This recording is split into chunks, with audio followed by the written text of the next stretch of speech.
Assalamu alaikum wa rahmatullahi ta'ala wa barakatuh.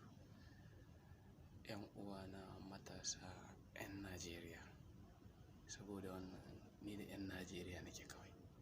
Gaskiya, a gaskiya har ga Allah, in dai kana Najeriya, ka ji babu jin daɗin rayuwa, shawara da zan baka, haɗa naka ina ka tafi wata ƙasa. Wallahi summa tallahi. Na farko za ka samu canjin rayuwa, ‘yan uwanka za ka taimaka musu, sannan ba za ka yi ganin kyashi ba. Wallahi da ka fita wata ƙasa za ka gane kana cikin ƙunci a Najeriya. Akwai mutanen da suke samun kuɗi a Najeriya, to amma waɗannan ni ba zan damu da su, saboda su waɗannan mutanen da kake kallon irinsu ba mutane ne wanda za su damu su ba ƙasa ba, saboda suna samun kuɗi. Wasu suna samun na Allah da na Annabi a Najeriya, amma mafi yawanci na haramun ne. Me na haramun? Yawanci a cikin siyasa ake samun kuɗi yanzu a Najeriya. Amma ina nan ƙasar, ni na je Cote d'Ivoire, na je Togo, na je Ghana, na je Burkina, amma babu ƙasar da na ji daɗin zuwanta. Na ji daɗin zuwa irin Cote d'Ivoire. Wallahi tallahi ina baka shawara, in ka ji Najeriya ba ta da daɗi, tafi Cote d'Ivoire. Wallahi za ka samu canjin rayuwa fiye da yadda kake tunani. Allah. Wannan shawara ce kyauta a matsayinku na 'yan Najeriya nake ba ku, ni Adam Suleiman Adam. Saboda yanzu haka ni ina ƙasar Libya, kuma masha Allahu ina samun daidai bakin gwargwado, amma ya ninninka zamana a Najeriya amfani.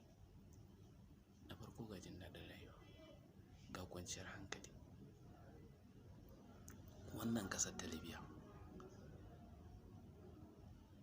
ƙasa ce wacce babu shugaba, haka ne, kowa yana abin da ya ga dama, wannan gaskiya ne.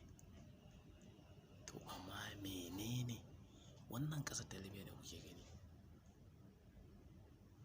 Abu na farko, ba a biyan kuɗin wuta a Libya. Duk iya wutar da za ka sha a Libya ba a biyan kuɗin wuta. Abu na biyu, ba a biyan kuɗin ruwa a garin nan. Haba jama'a, kowanne ɗan ƙasa, duk da babu shugaba a ƙasar nan, kowanne ɗan ƙasa ana ba shi kuɗi.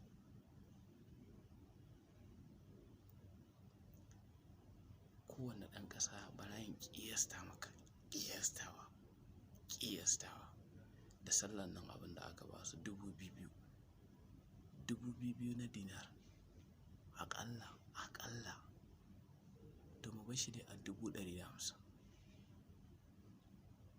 Kowanne ɗan ƙasa aka ba shi. Su dama suna da kuɗi, don ni ban taɓa ganin mutum haifaffen Libya, cikakken ɗan Libya haifaffe wanda ba shi da mota. Gaskiya har yanzu ban gani ba. A nan ko mashin babu, ba za ka ga mashin a nan ba, da mota suke aiki kawai.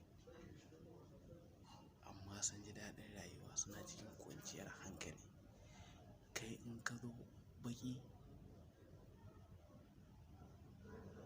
domin duk kuɗin da za ka yi a nan dai kai baƙi ne, a talaka kake. Amma menene ba ruwansu su, in ka iya zama da su za ka ji daɗinsu, in baka iya ba ne za ka sha wahala. Wannan shawara ce kyauta ga 'yan Najeriya. Dan Allah, a matsayinka na matashi, in dai ka ji Najeriya ba ta da daɗi, tattara ina ka bar Najeriya. Kar ka ce za ka tafi kudu. Wallahi in kana Najeriya, daga ka tafi kudu gara ka dawo Nijar ka nemi kuɗi. Allah. Amma in kana son ka ji daɗi, tafi Ghana ko Cote d'Ivoire, ka ji daɗin rayuwa. Wannan shawara ce kyauta a matsayina na wanda ya je ƙasashe da yawa, ya ga me yake faruwa. Wallahi tun da Buhari ya kama mulki a Najeriya, wallahi summa tallahi na ji ba daɗi na ban Najeriya. kai tunani yau shekara nawa da fara mulkin Buhari, ko banza zai shekara 8 au shekara 6 ko 7. To kaga ko ashe na daɗe. Don dai wannan shawara ce kyauta, wannan bidiyon na yi ne domin 'yan ƙasa ta 'yan Najeriya. Yawwa, idan kuma kana son ka samu ƙarin bayani a gare ni, to zan ajiye number ta a ƙasan bidiyon nan. Zan ajiye number ta, ka je ka ɗauki number ta ka yi magana da ni, ko WhatsApp. Ina Telegram. Bari in ɗan nuna muku wasu abubuwa. Nan ina Libya ne, amma bari in nuna muku wata 'yar dukiya da aka bani ajiya. Bari ku ganta. Kun ga wannan shagon da kuke gani? Kun ga shi? To duka wannan shagon da kuke gani, gaba ɗaya shi wannan shagon dukiya ce, amana. Allah shawara nake baka, kyauta ce wannan, ba ce kaman costly ba. In ka ji Najeriya ba ta da daɗi, tattara ina ka bar Najeriya, wallahi za ka ji daɗi. Na gode sai anjima.